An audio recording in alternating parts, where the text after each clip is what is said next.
Abandonner la douceur de vie propre à l'île de la Réunion, lorsque l'on y connaît pourtant la réussite sociale, et venir travailler en Gironde, quelle drôle d'idée. Michel Kadarbacas et sa femme ont eu cette volonté. Au bout, ils ont trouvé un chemin, celui d'une propriété viticole en Dordogne, un vrai coup de cœur. Et quand on a vu cette propriété, eh bien ma femme a dit, Michel, c'est plus la peine de chercher autre chose, c'est ça que je veux. Et là, j'étais tellement content parce que j'ai dit, je fais pas plaisir à moi, mais surtout ma femme. Elle a vu ça, c'était une beauté.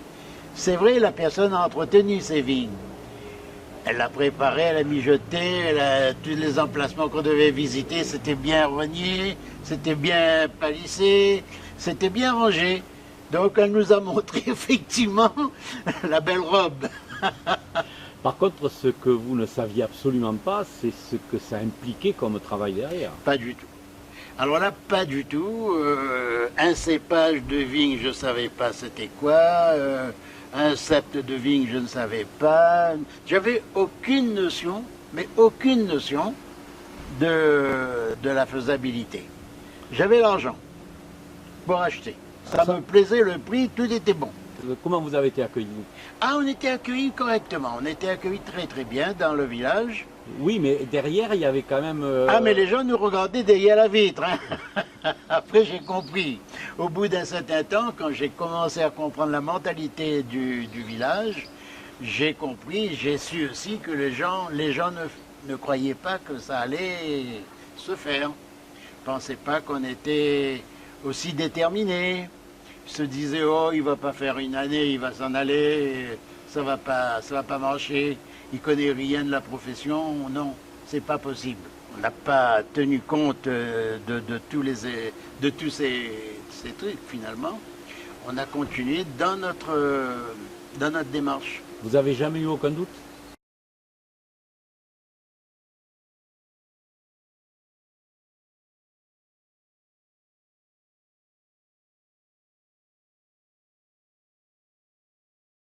Il m'a laissé faire un rang, on a fait un rang ensemble, et puis ensuite un demi-rang, et il était certainement fatigué parce qu'il avait aussi un certain âge. Il m'a dit maintenant vous pouvez y aller. Donc moi j'ai continué à tailler tout seul, tailler, et puis à un moment donné, j'avais vraiment un doute sur ce que je faisais. Je trouvais qu'il y avait, je sais pas, j'avais un doute. J'ai dit c'est pas possible qu'une tige va me donner autant de vendanges, autant de raisins. Je sais pas, je croyais pas.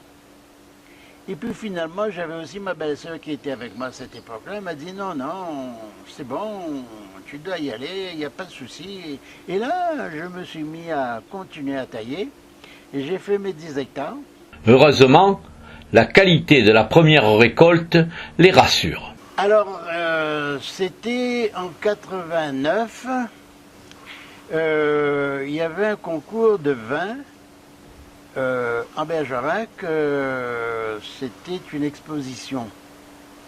Et dans cette exposition, je ne sais plus à quelle occasion c'était cette exposition, une fois je crois, et on a déposé les bouteilles pour la dégustation, pour le concours.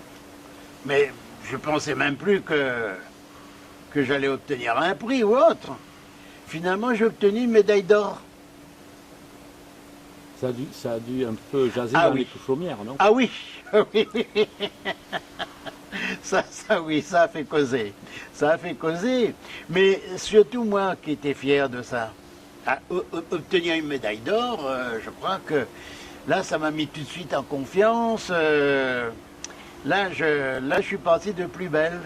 Là, j'ai fait le vin en fonction des œnologues que j'ai travaillé ensemble, qui m'a conseillé aussi, et on a fait un vin de nature Bergerac.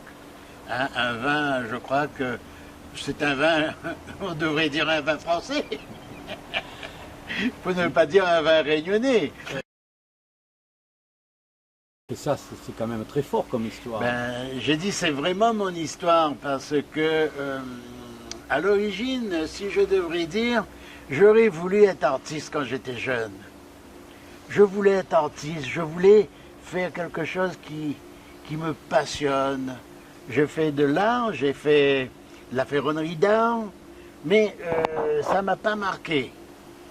Et je crois que le vin m'a donné cette faveur-là.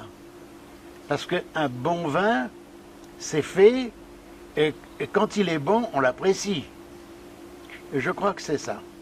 Les gens sont fiers de ce qu'on a fait, oui. Ça c'est clair. Les gens sont très fiers.